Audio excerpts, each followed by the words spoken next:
So thank you everyone for coming. And we had hoped to have some background on Caribana and the history of it and its influence on Toronto, but life happens. So what we're going to bring you instead today is a repeat of we were fortunate enough to have the Honorable Paul Hellyer with us 2 years ago. And he spoke about his experience with the federal government and also in his books that he wrote. So, and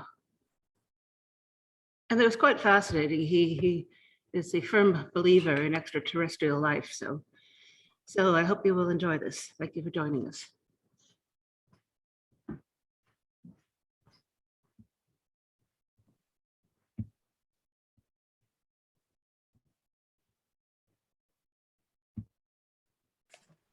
First of all, I'm delighted to be here today, and certainly because John Joseph Mastandrea, Dr. Mastandrea, I've known for a number of years and very favorably, and we've worked together on a number of projects, including those of trying to get religions of different sorts to work together instead of trying to kill each other. And so I'm delighted to be in your church today and to participate in this novel arrangement. I think it's a first for me. We do it, privately with a group, but I don't think I've done it this way before, and I'm somewhat looking forward to it as an experiment, and I hope it will work out okay. But what I'm going to do today is start 15. Yes, can you hear me now? 1 second. Try that.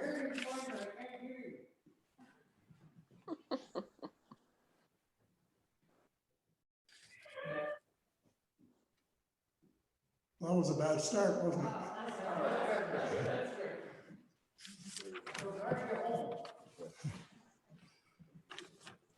I'm not very good with these things either.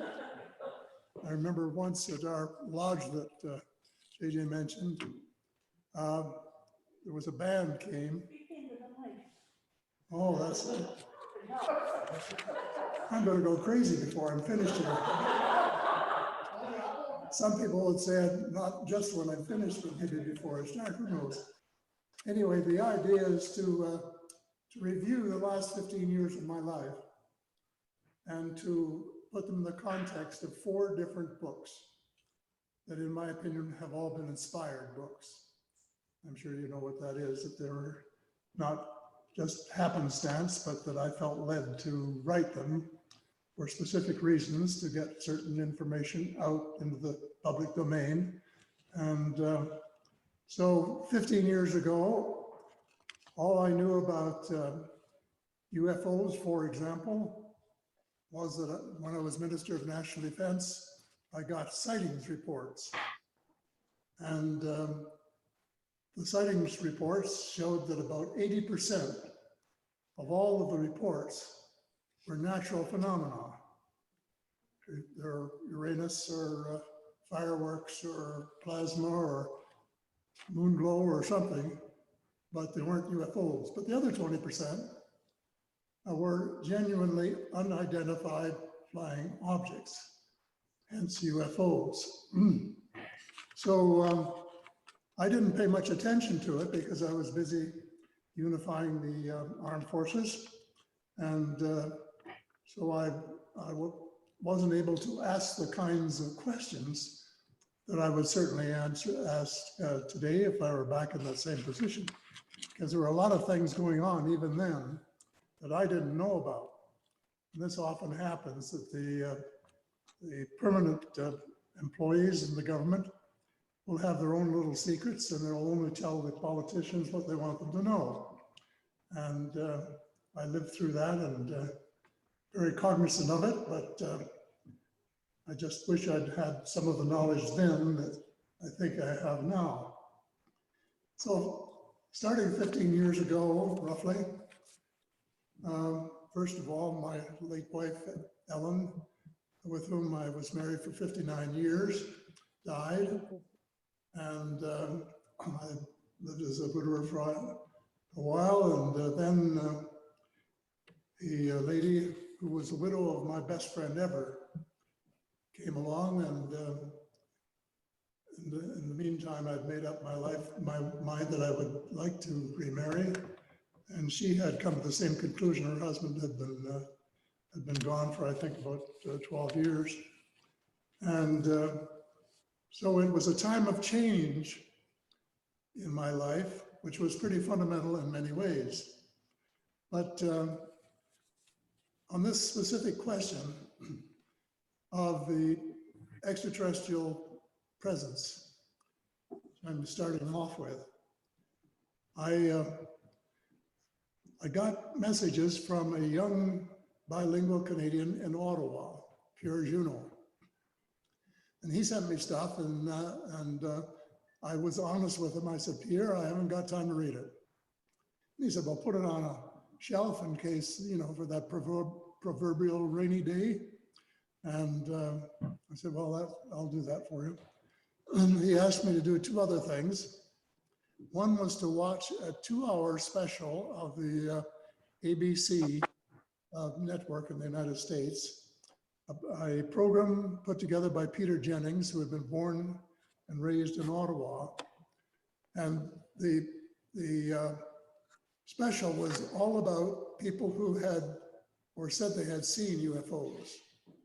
And they consisted of former United States Air Force pilots and commercial pilots and policemen, air traffic controllers, who all said they had seen them.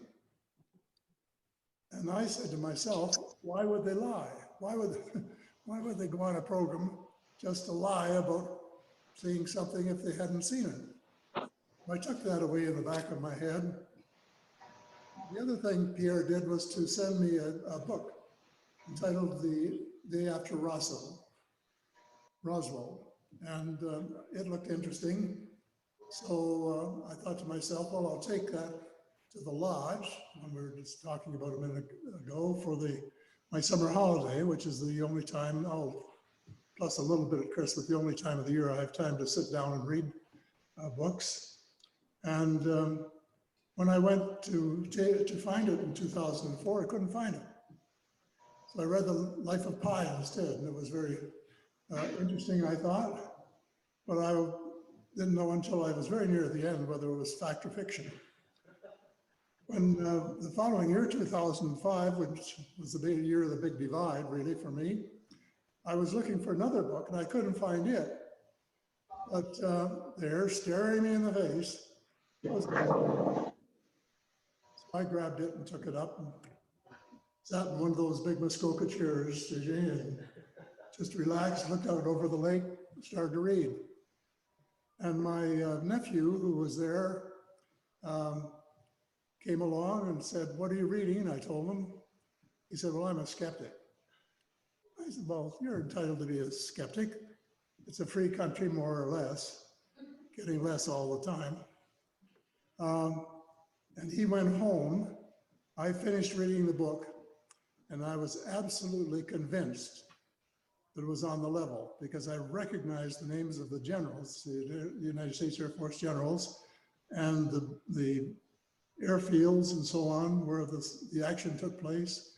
And so I said this to myself, this is the real thing. So in the meantime, Philip phoned me and said, I told the general what you were reading, and he said, every word is true and more. Where can I get a copy of the book? So I told him, it's very inexpensive, it's only about $7. And so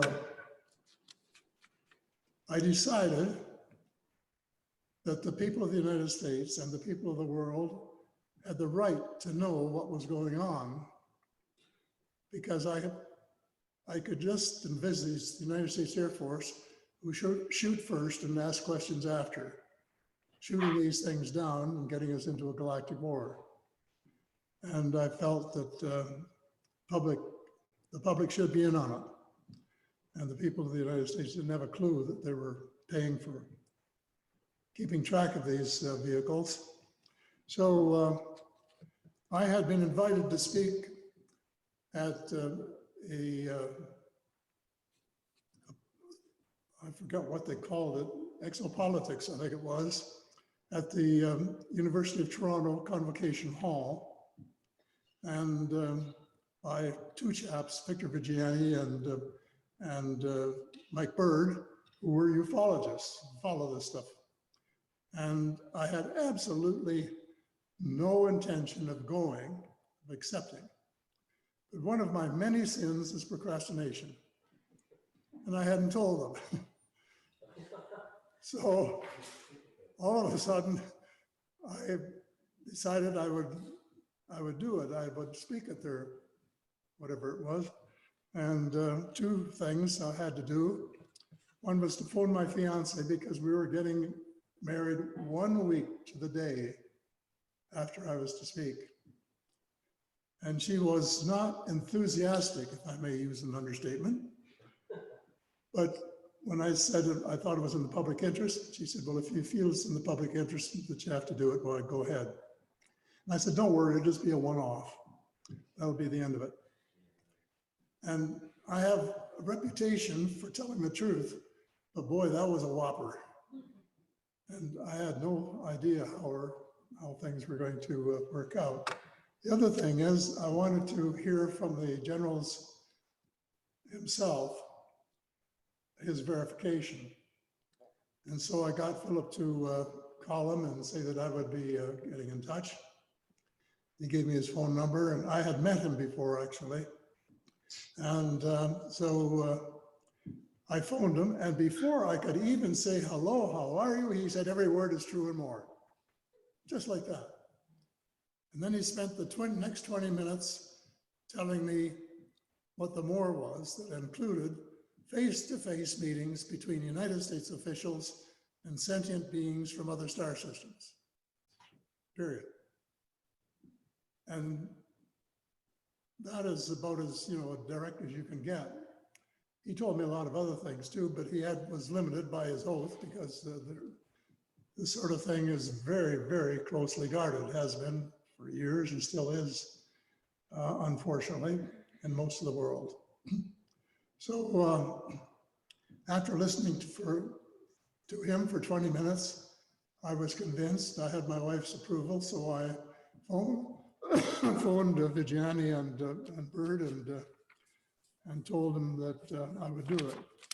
So I made some rough notes and went down and ended my little talk with that. And I said, UFOs are as real as the airplanes flying overhead. And that made me the first person of cabinet rank in what was then the G8 series of countries, the major countries, to say unequivocally that UFOs were real. And it was a dubious honor, but if you start talking, I think I'll bring that water over there. Oh, that might be sensible. It's on wheels though, so just. Yeah, don't push it across the room. There you are. Thank you.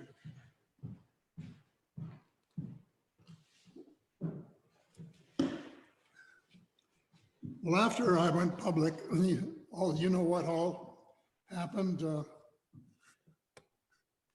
Documents from all over the world came in to my office, some classified, some unclassified, and books on this subject. Dozens. I read every single one of them, cover to cover in those days. And I was briefed by one person after another, including one of the most dedicated ufologists in the whole world, Dr. Stephen Greer. And he was in Toronto. And so we met down on the waterfront and had lunch, and he briefed me for 3 hours. And one of the things that I still remember was that he had briefed the incoming president, and who had promised him to go public and tell what it was all about. Bill Clinton. but he never did. And the reason, as you can guess, is a couple of men in black suits came along and had a little talk with him. He said, well, you're the president, you can do what you like. But, and this is the gist of it, don't expect a long time in service if you do. And that has happened, I think, in one way or another to every president of the United States for a long, long time. And they have been briefed, but they have not been allowed to speak, and they have never been fully briefed. So the President of the United States has been unaware of what the forces under his command have been doing. Even though he's the most powerful person in the world, allegedly, and has his button on his finger on the atomic button. So in addition to all that, I met some interesting people. Shirley MacLaine tracked me down, and we had dinner together a couple of times. The second time, Sandra was invited to come along. Sandra was busy the first night, but she gave me her permission to have a dinner with Shirley. And Shirley was an expert in this too. And she had a wonderful source, very authentic source. And she had followed it from childhood when she'd been given a little telescope to look at the skies. And then there was a fly past of I think it was 4 or 5 UFOs over Washington when she was young, and it was in the paper still, that sort of thing was reported at that time. So she was in on it, and she told me a lot of things. And she just asked me for one reservation, that was not to tell who her principal source was, because she didn't want people to know. And I agreed, and I still have never done that and never will. So I met her, and Hans Adam, Prince of Liechtenstein, phoned me and tried to set up an appointment. And the most interesting probably was Edgar Mitchell, Apollo 14. And he came to our place for dinner, and we had an interesting time. And he was raised in Roswell. He made some sort of crack about the alleged landing in Roswell. Actually, there were 2 crashes, but they only talked about one. Most people still do. And so I said, come on. Why do you say alleged? His face all went red from embarrassment. Without blinking an eyelash, he said, how many species do you think there are? And I said, somewhere between 2 and 12. He said, yes, that's what I think too. Well, we were both very conservative. The United States Army, and I have talked to the person who actually, one person anyway, who actually was involved in retrieving crashes, either natural crashes or maybe in some cases they had been shot down by the Americans. And they had a handbook with 54 different species. But obviously there are thousands, because these are just the ones who are able to get here. And one thing my son keeps raising, and he said, well, it would take him a lifetime to get here, because nothing travels faster than the speed of light. That's what we're taught. That's what Einstein said. But my source said that's not true. Gravity travels faster than light. And so these machines we're talking about, in most cases, are anti-gravity. And this is just part of the thing. There's some portholes and so on. But they can certainly get across the universe a lot faster than a lifetime, which is what a lot of people were thinking about.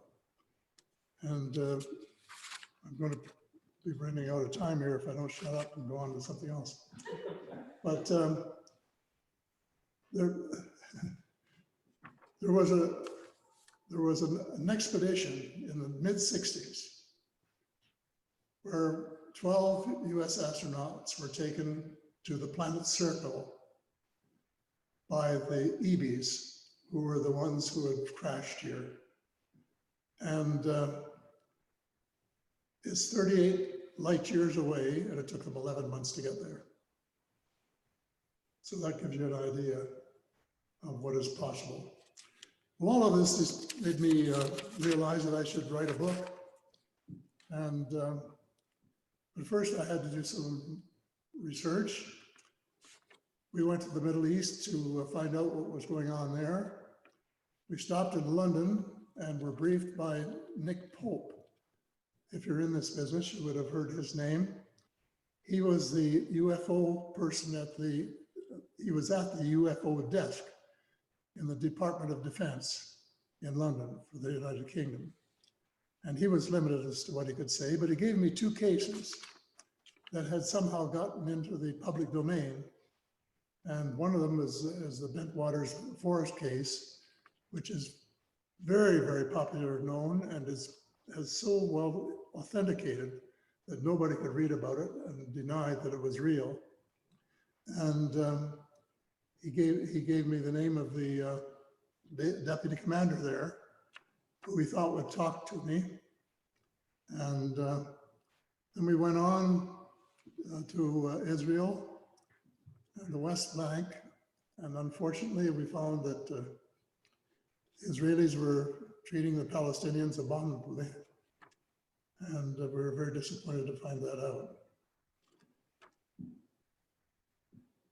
When Senator and I were in Washington for a national prayer breakfast, it's an annual affair down there, I phoned Colonel Hall. And first he said, well, I don't talk about these things. And then he said, but if Nick Pope recommended you, I'll see you. So I went down to his gated community. He bought lunch and talked for 2 hours. And I recorded the whole thing. And the first, nearly all of it is in the first book right at the end of the tunnel. That's this one here, which was the first one to get into this sort of thing at all. And the gist of it is that, oh, thank you. See if I can hold my hand up for a while. The gist of it is that the colonel had the non-commissioned officers report sightings out of the forest, but they had taken them with the usual skepticism. Everybody says, oh, you know, you're a little nuts, or those were some lights from across the other side of the whatever.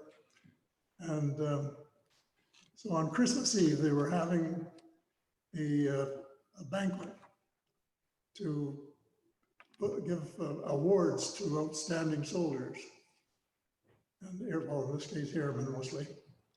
And so about halfway through the dinner, the NCOs came in and said, there's another sighting in the forest. So the commanding officer said to Colonel Hall, who was the 2IC, the second in command there, he said, you go and deal with them. So Hall, to try and give you almost his exact words, went out, got a group, and he said, I'm going to put an end to this damn nonsense once and forever. And what he saw changed his life forever. And he not only talked to me, he talked to a lot of other people, and he's written a book himself on it to give you his experience. And then I flew to Las Vegas for a concert, not a concert, but a meeting out there, to see what was new before I just actually started to write. And it was called the 5th Annual UFO Crash Conference, November 2007. It was sponsored by a chap by the name of Glenn Wood, his father, Dr. Robert Wood. And Ryan arranged a top secret briefing just for the two of us, his father and me. And it was fascinating. It was done by some intelligence officers who had worked there, but they didn't break the oaths. They just sort of skirted around. And they had some pictures that were taken probably by Google from the stratosphere from way up.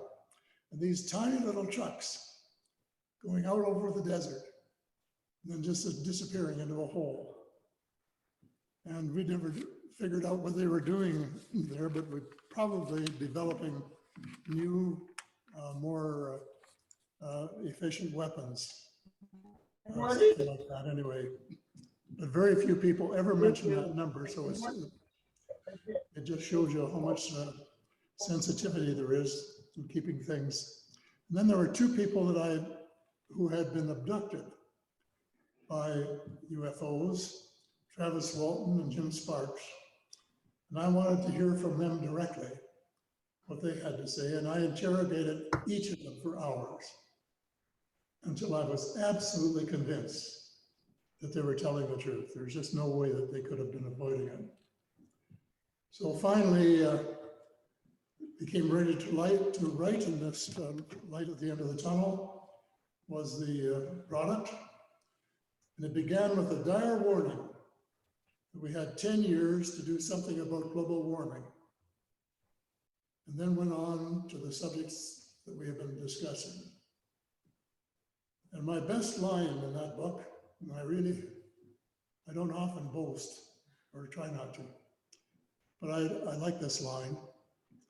I didn't know how much I didn't know because I didn't know how much there was to know. That is as true today as it was 10 years ago. So that's the end of book number 1. And we'll put it at the bottom of the list here. So just a suggestion, perhaps we keep track of our questions to the end, because we're going to go through 4 books and then. Well, say again, JJ. We go through the 4 books and keep track of our questions to the end. How about that? Yeah, keep the questions. Yeah, that would be good. The second book, and it's kind of fun around our place, is that this is my last book. I thought it was my opus magnus, or whatever they call these things, when you sort of get it all out and have nothing more to say. But during the next 4 years, I learned so much more. It's just absolutely, totally amazing. And after 4 years, I felt I had to write a second book. It was called The Money Mafia, A World in Crisis. And I'll start when George Bush Sr., President George Bush Sr., announced the New World Order. I don't know if you're all familiar with the New World Order, but it sounded like utopia. It sounded as if we were going to have a world of perfect harmony, and there would be food and shelter and clothing for everybody, and all would live happily ever after. Well, unfortunately, that isn't what they had in mind. What they had in mind was an unelected, unaccountable world government of, by, and for the elite rich. And it was to be fascist in nature. And more recently, it's been identified as a Fourth Reich. And the sponsors are an informal group that I and others have labeled the Cabal. And the Cabal comprises the Bavarian Illuminati, the Three Sisters, the Bilderbergers, the Council on Foreign Relations, the Trilateral Commission, and then the banking cartel, which is also part of the Bilderbergers, the oil cartel, the international corporations, and then the transnational corporations, and then the intelligence agencies, including the CIA, the FBI, the NSA, the British MI6, and the Israeli Mossad. And finally, a huge swath of the US military. And they're all in it together.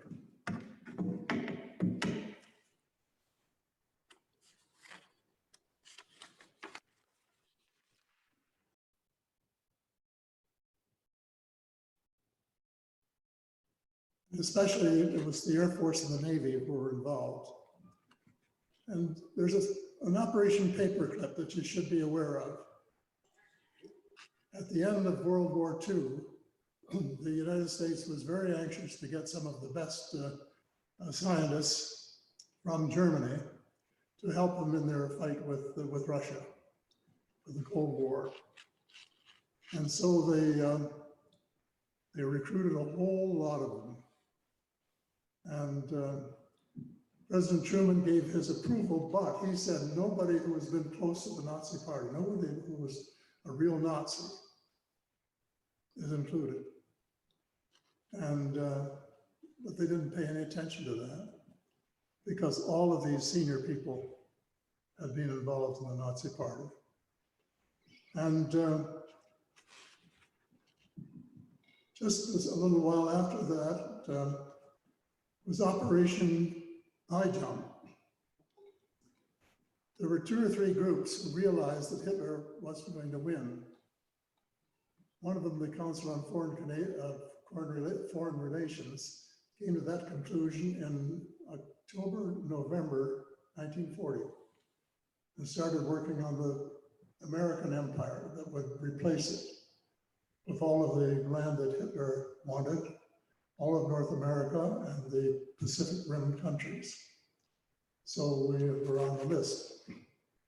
And then along comes the cabal, the people who augmented it, and they all really formed ranks and became one organization. So the Germans themselves knew that they weren't going to win. So what they did, they started building this base in Antarctica and sent their best scientists down there and their support group. And I think they had about 2,000 Scandinavian girls down there to support them.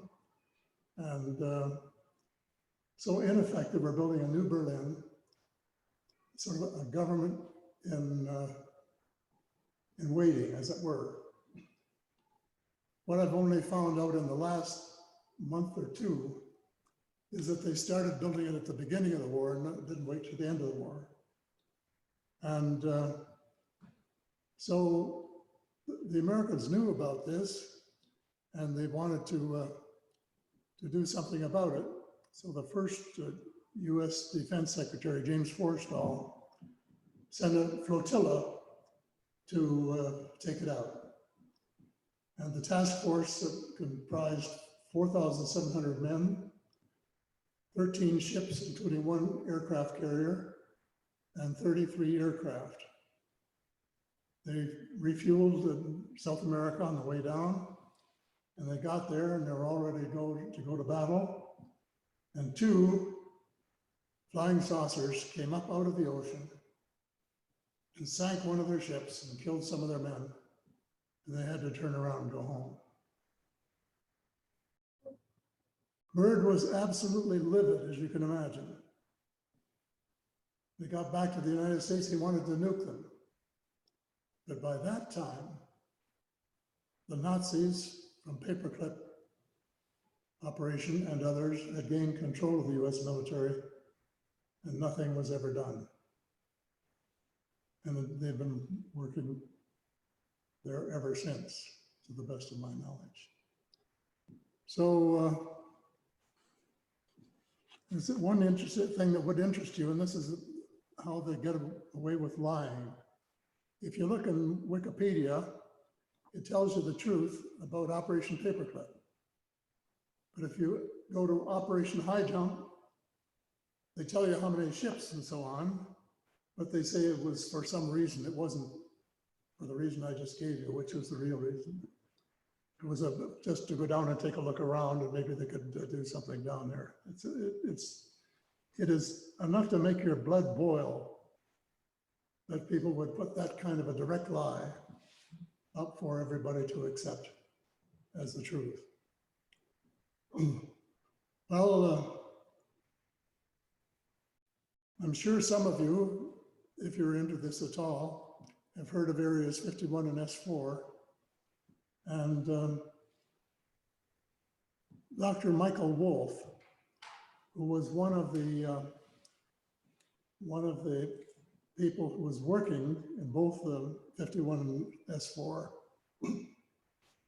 and had a security clearance higher than that of the United States president, in a radio broadcast 20 years ago this year, just before he died, said that the size of Area 51 was about the same size as Rhode Island and getting bigger every day. And S4 was the sister base just a few miles away, connected by a very fast train. And it was probably about the same size, I think, from what you can guess. And what they were doing there, of course, was back engineering the UFO that they got from Roswell, and another one that the EBs, those are the people from Surfville, had actually given them. And one might say, hey, Trojan horse, beware of the EBs carrying gifts, because I think that's probably exactly what happened. But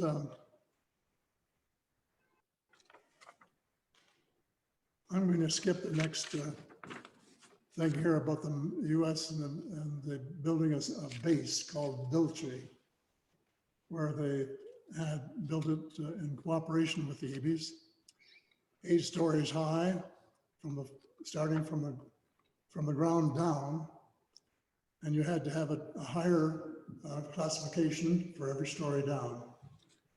And they had, well, it's a story that you can find out more about in the Money Mafia if you're interested. But it's not a good story. Well, they actually had a war there to try and rescue some of the captives who were down there that they said were just people who had gone off their mind, and they were going to experiment with them in the same way that some of Hitler's people had been experimenting during the 30s. But strangely, somebody was able to find out that one of them was not crazy, and they checked, and he was a missing person. So they had kidnapped hundreds of people and had them down there for medical experiments. And this led to anyway, they had a war. Finally, they rescued a lot of the people. Then somebody touched a button that blew the place up, which was sort of what happened if they wanted to, stop any further incursion. And there were only about 40 people who survived it. And one of them was a person by the name of Phil Schneider, a government engineer, structural engineer, again with a very high security clearance.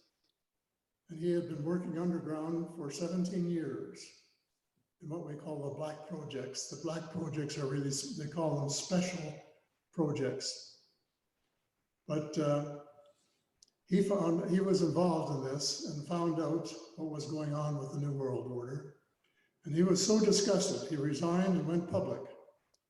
And these are some of his claims. The black budget comprised 15% of the gross domestic product of the United States.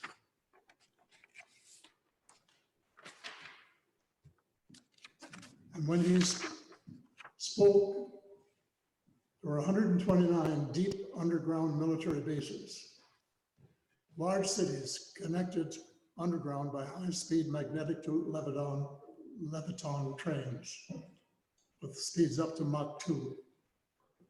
The depth of the bases is over a mile, basically whole cities underground. They're all about 2.66 to 4.25 cubic miles in size. And they have a laser drilling machine that we could certainly use in Toronto that can do 7 miles of tunnel for a day. And maybe we would live long enough to see the completion of the Eglinton. But, you know, that's just shows you. And then he said, one of his friends told him about a contract to build 10,720 railway cars, each with 143 pairs of shackles. For whom? Why would they want railway cars with shackles? Who are they going to put in shackles? And then there are black helicopters, armed black helicopters. At that time, there were 64,000 in the United States. He said there was another one built every hour. All this, nothing to do with the Cold War. For what? What was it all about? Well, Schneider knew that his life was in danger, so he committed suicide. And if you believe that, he would stand waiting for Santa Claus to come down the steps. Allegedly put a garden hose around his neck and pulled it. And that was the United States justice system ruled that it was a suicide, which tells you something about what I have to say about the Justice Department in my final book. Well, all of this contributed to the title of The Money Mafia, A World in Crisis. As usual, when I write a book, as always, when I write a book saying everything's gone wrong, I put in solutions. And I put some in there too, to start with a new oath and start with the president and make everybody take a new oath of allegiance to the Republic or to the, or not, and if not, to be discharged. And anyway, you can read all about it if you're interested. Then the next book is called Hope Restored, an Autobiography. And this book is unique for me because the number of pages of new material that I felt that it had to be public. Oh, sorry, Eric. You weren't looking me in the eye and giving me the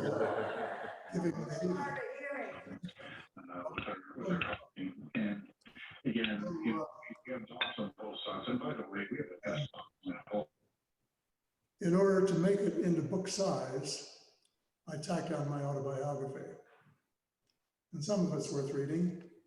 If you're interested in Canadian politics, you, I think, enjoy most of it.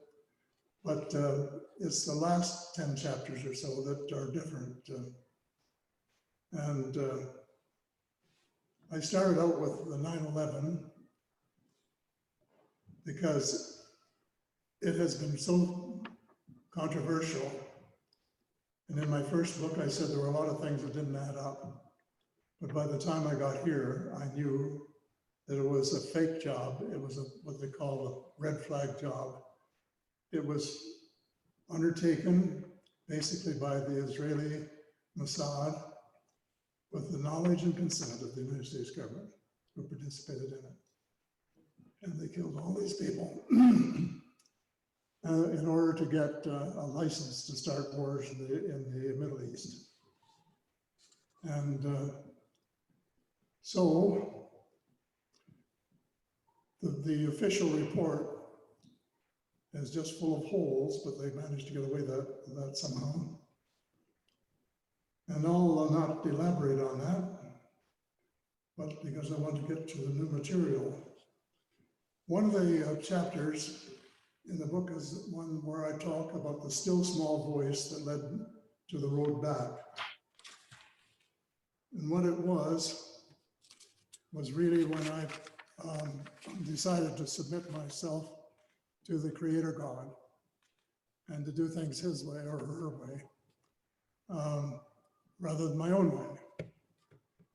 And it's an interesting story, I think, but it changed my life naturally forever. It took me a long while to sort of grow into it, but it has developed over the years into a relationship with the Creator that is very, very close, as close as a father-son relationship, actually closer in many ways, because I ask some what you would call trivial questions, like whether to take 1 or 2 pills and get an answer and know that I wouldn't have to get a second opinion. So I start out this with these things. How many of you are familiar with remote viewing? Just one. Remote viewing. This is where some individuals are trained to take their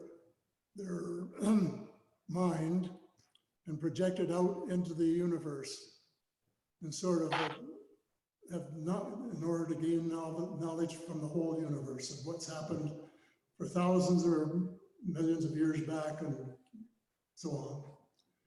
And it's quite a trick. It started with the Russian military forces picked up by the Americans. Again, so secret that one of the American officers that was doing it thought it should be made public. And they tried to kill him, and then they tried to kill his family when they were sleeping. And Moorhouse was his name. It's an interesting book to read if you're looking for, and it wasn't fiction again, it was the real thing. He was eventually exonerated by people like me and others. But there's a Dr. Courtney Brown, Farsight Institute, that I met in the course of my various escapades across the continent. And he has written a book called Cosmic Voyage, 36 chapters about various ETs, etc., and religions, the Buddha, Jesus, and finally, a God. And I'm going to read some of this because it gets very personal, and this is the only part of my speech I'll read. But there are a few things that I want to say that are pretty. So Courtney Brown came to the conclusion that God had blown itself up, and that was the Big Bang, as it's known. And that was the beginning of the cosmos, and the beginning of the evolution of all things. I have a sketch at the back with the pictures of my last 2 books that NASA made, showing that it's approximately 13.77 billion years in our time since the Big Bang took place. So we have been evolving all of this time. And it's not, you know, it's not a foolish thing to say it's creation or science, because God created everything. He put the seeds, as I call them, into the instructions, into all of the particles as to what they were to do. And so he created everything, and it's creation, but on a scientific level, instead of just what we were taught at the Sunday school level, in my case, many, many years ago. So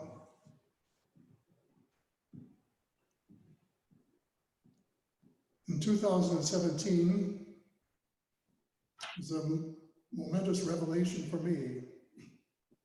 Walking down the street, thought occurred to me, God always responded to my questions. And I have said one day, are you my guardian angel? Or are you the real thing? And the answer was, I am the real thing. And immediately the words universal consciousness sprang into my mind. God is everywhere at the same time. And it helped me understand when Jesus is talking about even the hairs on your head are numbered. Because I thought, well, that wouldn't be any problem with my head anymore anyway. At one time I had hair, but it means that God is not only with us, God is in us. And I reread what Courtney Brown had said, with the eyes of God. I had lost an email from my Pierre Junot again, who had been briefing me on this. And one day, I let this information lie fallow for a while, and then one day I said, as I said, in the meantime, I had grown very, very close to my Heavenly Father. I decided to ask the question directly, but reverently. Question, is it true that you blew yourself up? Source, something like that. That was enough to satisfy me for several weeks, although I thought the answer was less than definitive. As time went by, and because I had already concluded that I was being encouraged to write another book to complete the trilogy of inspired books, I decided that I had to have the courage to ask the question again. So the question was, the last time that we discussed this question as to whether or not you had blown yourself up, you said something like that. I would like to know whether you did or didn't. Yes or no? Source, the answer is yes. Well, needless to say, I was grateful for the candor because it put a whole new light on the greatest mystery of the universe.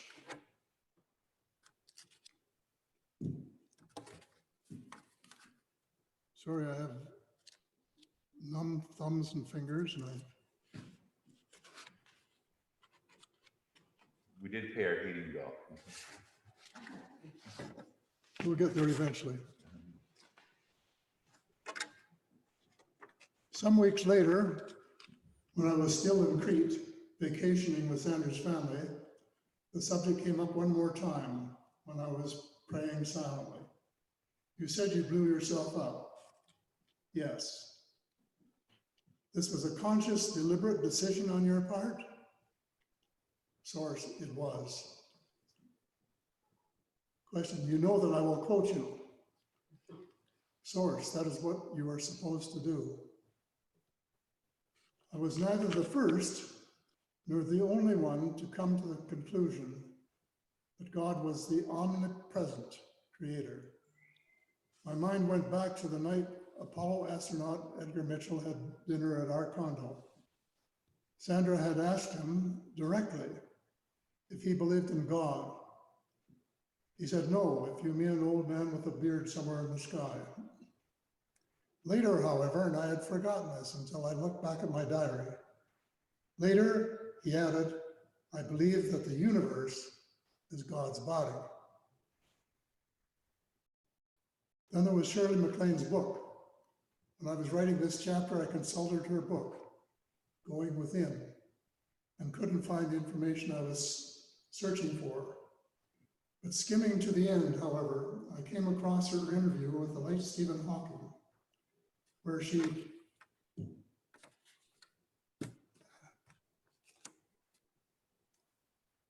I have to get some new thumbs.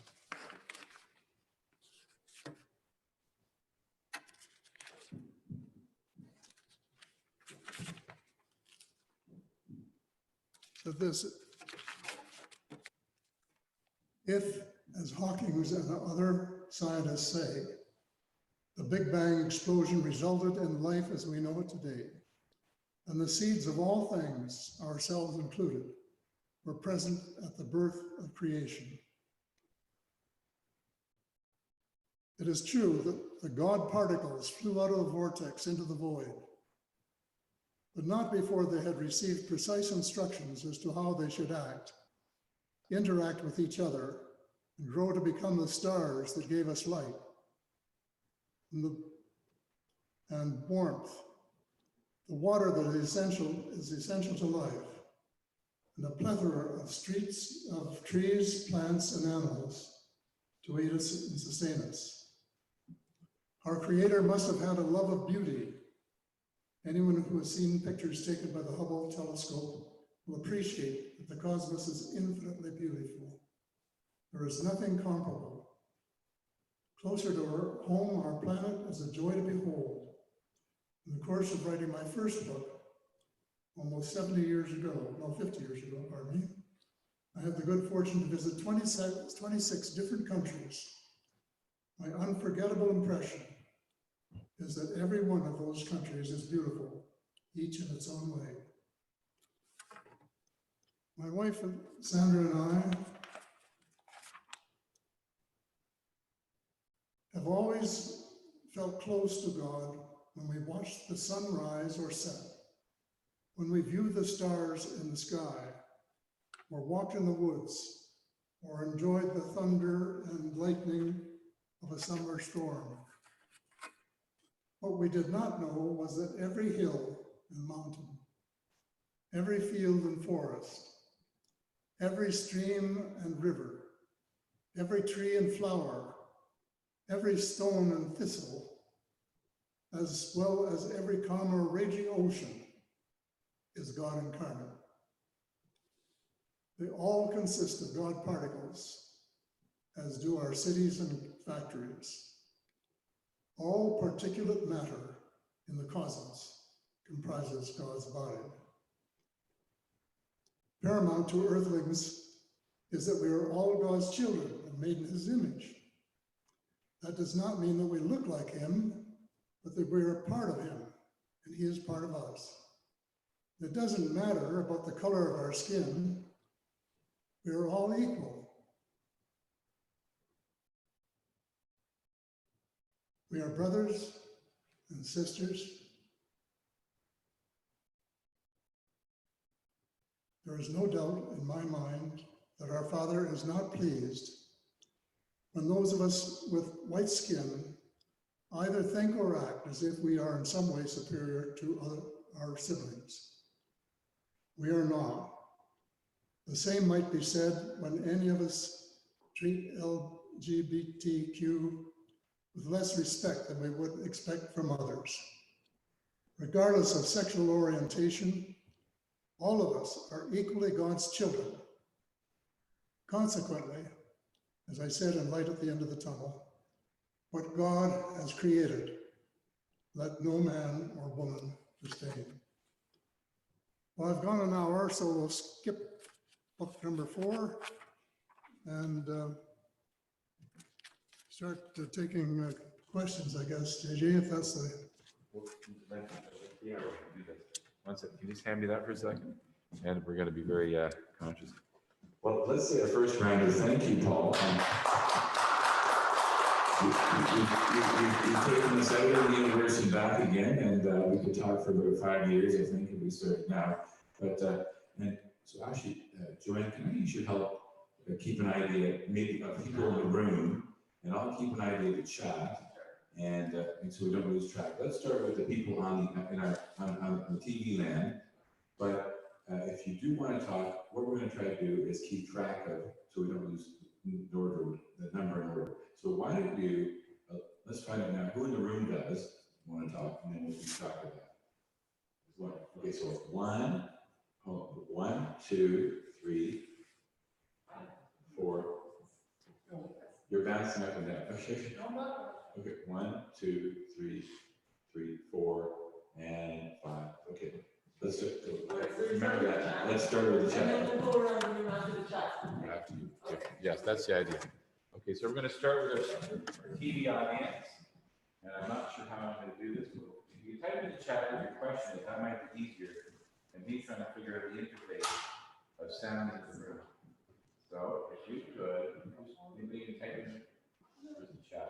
John Joseph, may I ask a question while the chat's coming in? Yeah. Can I start a question while the chat's coming in so that we can deal with the tech part? Yeah. Paul, I'm just wondering, why do you think you haven't been silenced? Why I haven't been silenced? Because the creator so far hasn't wanted it. I've had a couple of tangles, but so far they've never knocked me out. And at my age, I keep saying, well, the worst they can do is shoot you. And I have a, a very good idea of what happens then, and it's not something that I fear. And so I just trust and obey, and the day may come when somebody does bump me off. And especially if you read the part of the final chapters of my fourth book that I haven't discussed today, but is the latest one. And no, that's a risk you have to take, and either I have to fulfill my what I believe to be my commission or default. And so I've so far at least tried to do exactly what I was expected to do, and will continue to do so as long as I can keep going and keep upright and so all that sort of thing. John Joseph, do we have chat? They might not. Everyone's learning about how to do this stuff. 1 second. So do you mind if we do some room questions? Go, yeah, so I'll just tell people, please type your questions in the chat. Thank you. Okay, let's start in the room then. Alex, did you have something? Actually, yes. When I just came in today and I've not met you before, I think your comment when you saw me was realizing that I was into astronomy and all that was, oh, then we'll disagree on a lot of things. I'm sorry? I think your comment was because I was interested in astronomy and I have been since I was a little kid, that I think your comment was, oh, we might disagree on a few things. We might not agree on things. Tell you the truth. Nothing would make me more happy than to have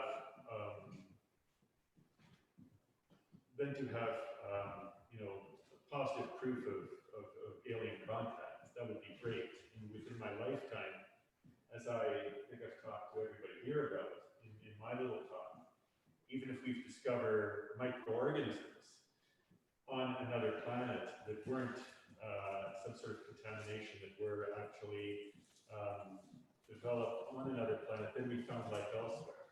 So I'm a firm believer, to tell you the truth, in life throughout the universe. I think we have a very living universe. The thing is, though, aliens coming here in UFOs, I have to tell you that I keep an open mind, and I'm very, very open-minded on that. Okay. I'm very, very open-minded on that subject. So, Alex, sorry, I'm just having trouble with that. Do you mind? Would you feel comfortable? Can you take your mask off while you speak? sure. Anyway, so my question actually would be, it's too bad, and it's just a reflection too, it's too bad that the scientific community does not have the proof it needs to verify. Scientists really want reproducible data, to accept it. And a lot of scientists, they tend to be very skeptical about UFOs. Now, I keep a very open mind about it. Nothing would please me more, but I wish, is there a way that you can think of that the scientific community would be able to have some verifiable results that they could agree on? So then we would know more about the truth of all this.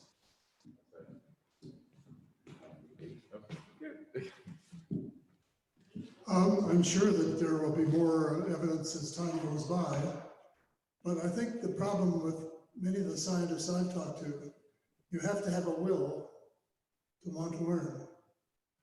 And I wrote a letter yesterday to a professor in a Southern American university who wanted me to go down there and talk to his pupils. He thought it would be something they would enjoy very much. And so he raised it with somebody, and they're just absolutely, totally negative. Didn't want to hear about it. And I've gone through that with a number of professors, them saying something about, well, if we ever see anybody or whatever, you know, and I say, well, when did you look? Because the United States government has had at least one EB, as we call them, working for them and with them from the day that the Roswell crash occurred. And they've had a lot of help, and there are a lot of EBs and different, 3 or 4 different species who have been working with them in the Black Ops. And there are thousands of pages of stuff that the CIA has released that if you comb through them and do your homework, you say, wow, there's a lot of stuff there, and they haven't started telling the truth yet. You know, when I say telling the truth, of trying to get the truth out. And they're just, in the last few weeks, made a little bit of an effort. The Navy said that they'd chased some UFOs, and this hit the papers. But they said they didn't know what they wanted. Well, you have to analyze that statement. They were the first ones to fish a UFO out of the Pacific Ocean in 1945. And they've been working at this idea of recreating a space force ever since. And they know that they have already now, all of a sudden, a space command. Well, what's the space command force for spaceships? The United States has a huge armada of spaceships, and they're just sort of starting to condition the American people a little bit at a time. And the New York Times had something in recently, and I said to myself, well, that would have been used 50 years ago. But they've been hiding it all this time, and they haven't let any president go and visit areas 51 and S4 and all of the other underground facilities to see what's going on. And they haven't let the heads of the intelligence committees of the House and the Senate. They briefed them so far, and then that's as far as they go. But the evidence is there, and a lot of it is in print, because there are whistleblowers, especially when they retire, who start telling the truth and putting it out from people like me who are writing about it. Excuse me, Paul, we'll just get the question from. Make sure everybody's kind of asking questions. Thanks so much. Have you heard of Ospinski? Sorry, Ospinski, the guy who wrote a theory. It's O-U-S Ospinski or something like that, the name. I'm sorry, And his theory is that there's only so much knowledge in the universe, and that only some people can have that knowledge. Have you ever read about that, or has anybody ever heard about that? you're saying that he says there's just limited knowledge in the universe? Yeah, and that not everybody has that knowledge. And only if That kind of, there's these intellectuals that ordinary people shouldn't know about certain things. I disagree totally. I think ordinary people should know exactly what's going on. And I think they're all adults and they should be told the truth. And I was going to say about my beloved statement of not knowing how much there is to know, that is just like what is a roll that's opening up in both directions to infinity. And I don't know, I think that's enough for anybody to know if they can ever get to the end of that. Well, we ask, who was the next question? Jen? Yeah, excuse me. I'll just do this.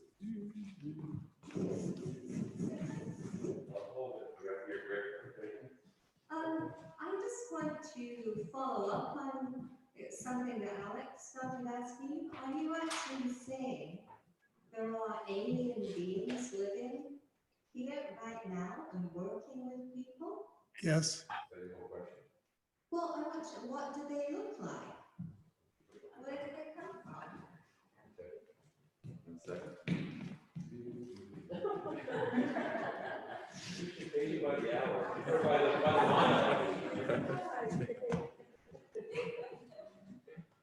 They look various ways.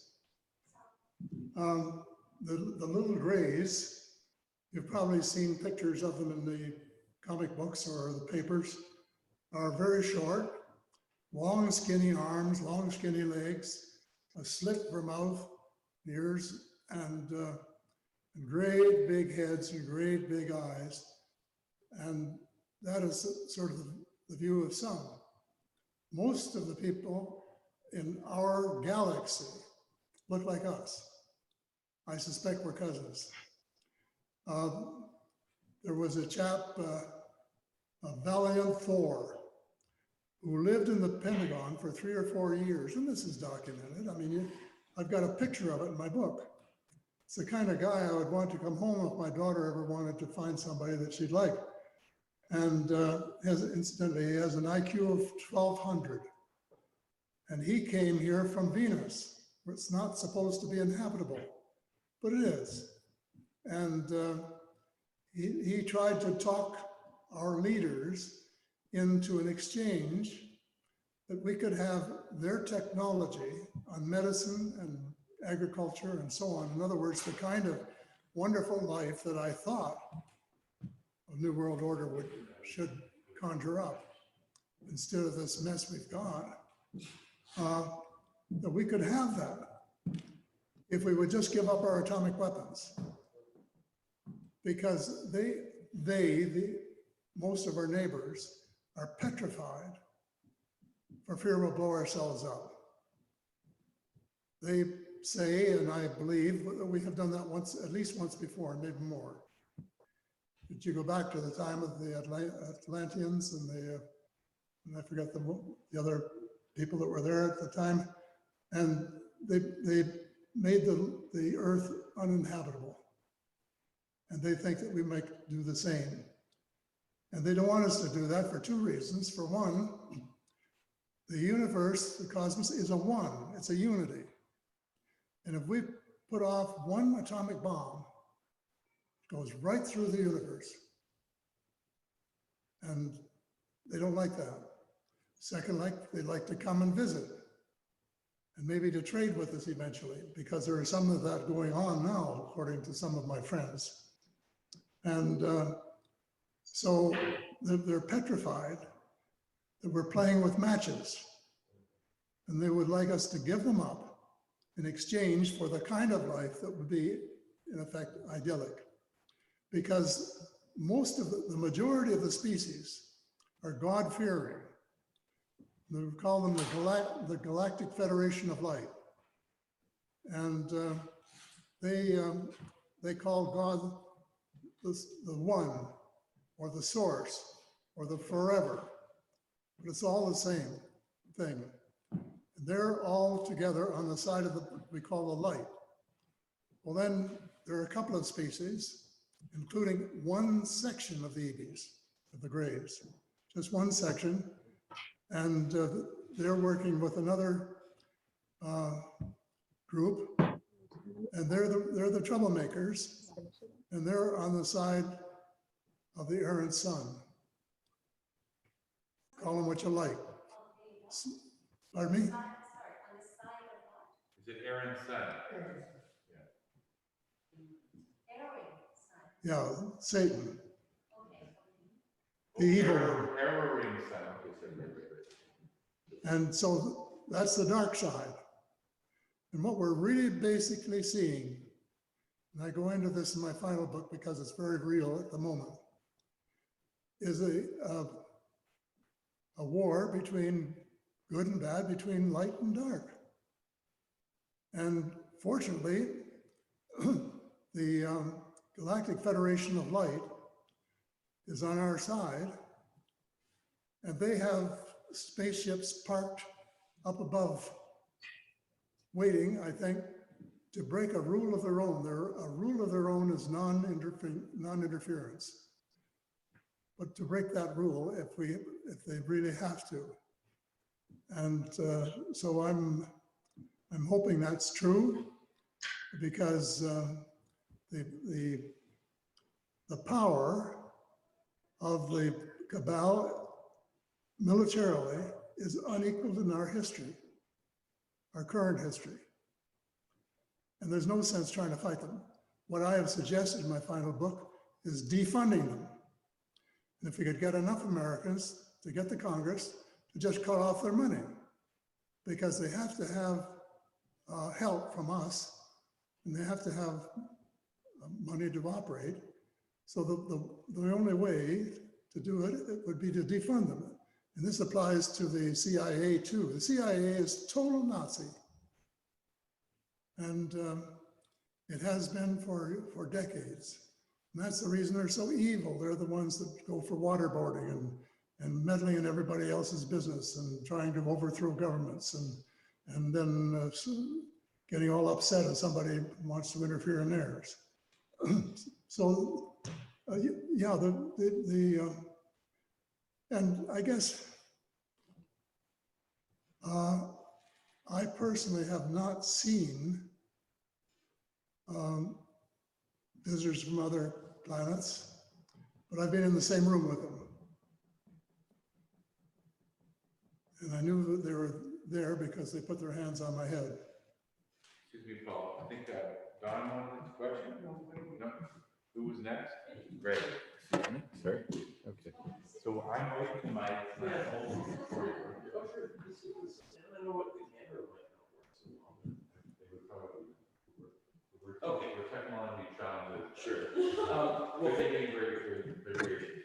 thank you so much. And not so much that I have a question, just more an expression of thanks. And also, I've been going through a huge amount of change recently, philosophically, spiritually, all sorts of different things. And I suppose it all began when I started to hear about mycelium, which is the network of fungi and so forth underneath the ground, and the little bits of mycelium that we see are the fruity mushrooms. Well, I never understood that they connected to tree root systems, and they actually communicate chemically, and they can do all sorts of things. So now I go into a forest, and I'm sort of scared in a way, because what are they actually thinking about me?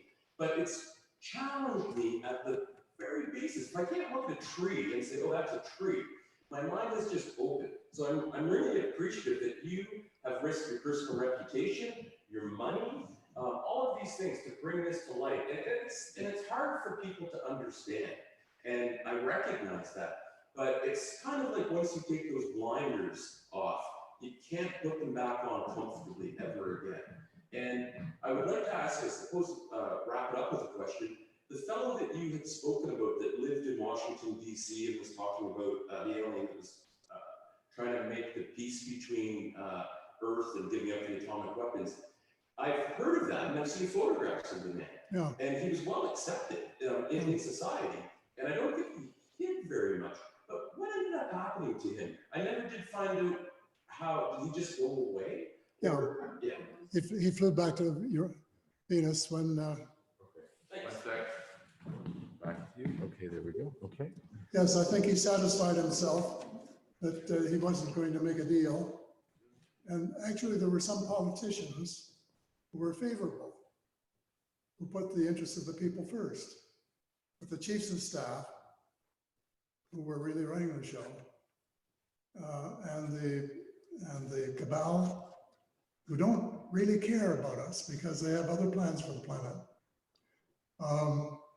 they said no. And so after quite a long period of time of being right together, working with the people in the Pentagon, he and his small group went back to the spaceship and went home. Excuse me, Paul. Okay. You do this? Okay. So, Paul, what you're saying is quite powerful. Just a comment, we get back to your Venus question. So it's interesting, C.S. Lewis wrote a lot of books about things like that. But we've since found that Venus did have life like Earth 2 billion years ago, but they've actually found 50 kilometers up a temperature zone of 50 to 80 Fahrenheit or Celsius, where there are plant-like material that actually captures light. So there's that, yeah, well, I'm not sure it's that. But so there's an atmosphere up there like that. Then they found water on the moon, and they found water on Mars, and they found water on several moons, Jupiter, Saturn, a couple of others. And so seawater, which is where life happens, where life takes place. So in many ways, what we're finding is what we're talking about. And what's your comment about all these new findings? Is this part of that open the eyes moment that it always was there? What's your thoughts? Well, I think information is going to creep out slowly. What I'm afraid of is that something terrible might happen before most of the people realize that something might happen. And at the end of my latest book, I'll mention a few things that I cannot verify, but the author, Len Kasten, is one of the best ufologists, and in my opinion, is some of the best informants, government informants that there are. And he says that the Nazis have bases on Mars and the moon, and two or three bases on Mars and the moon. And I actually met and heard a chap that I didn't know what his rank was when I heard him. He spoke at the Exopolitics symposium here in Toronto 2 years ago, or a year and a half ago, the last one that we held that I spoke at. And he said he worked at the bases on Mars for 17 years. And that they're, he gave a, what he said makes what I say kind of primitive in a way. And so I don't recommend his book for beginners because you have to take this stuff in spoonfuls, ever larger spoonfuls, until you can absorb it. But he said there that there was going to be an attack with between 6 and 28 months or something like that at the time. And he's still in the Marine Corps. He didn't say who was going to attack whom. He said there were going to be 3 attacks, one and then another one and another one. And so I hesitate to mention that, but it's in print. You can get Len Kasten's latest book and read it for yourself and say it's a lot of nonsense. If you want to, that's fine. And but this is the guy who said some of it. As blood and flesh. I've seen him and met him and listened to him speak. And consequently, I just don't write him off, and especially when he's talking about bad news, which I think is coming from his commanding officer, who's probably part of the bad news. And but at the same time, I know that a lot of good things are happening, and I thought maybe somebody was sort of hinting at it. And that is that Earthlings are the bottom of the list as far as most things. We're in the third dimension, and our capacity is very limited, and so on. And there is a move underfoot. And I don't know that we are the sponsors, but we're the partakers of it, some of it, to increase our dimension to the 4th or 5th. In other words, to bring us up to the level that some of our cousins have achieved, because they can do things we can't do. Some of their medicine, for example, looks like magic. And Paul, before we bring our time to a close, can you just mention to people that one, you'll be able to buy the book if they want here, or just look at your screen and say that people online, if they want to buy your book online, they can also do that. you know, I have all of my books on sale here. They're $20 each, or any 3 for $50.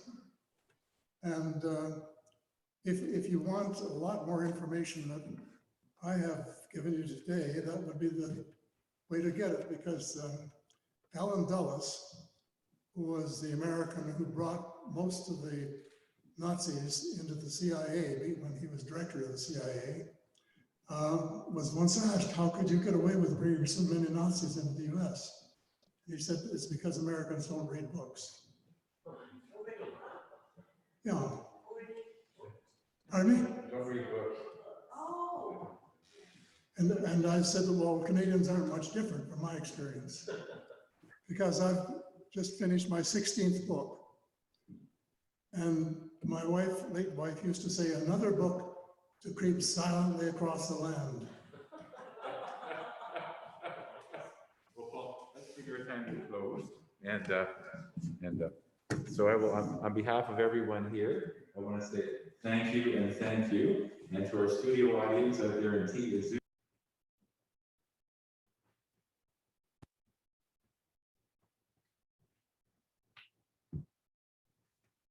Okay, so thank you very much, everyone, for coming. And next week, we welcome back Victor Carolot, who is a specialist on old Toronto, and, you know, not just in our day, but way, way back when we didn't even have the subway. So hopefully we'll have something about what Christmas in Toronto used to be like. Hope you can make it. Thank you.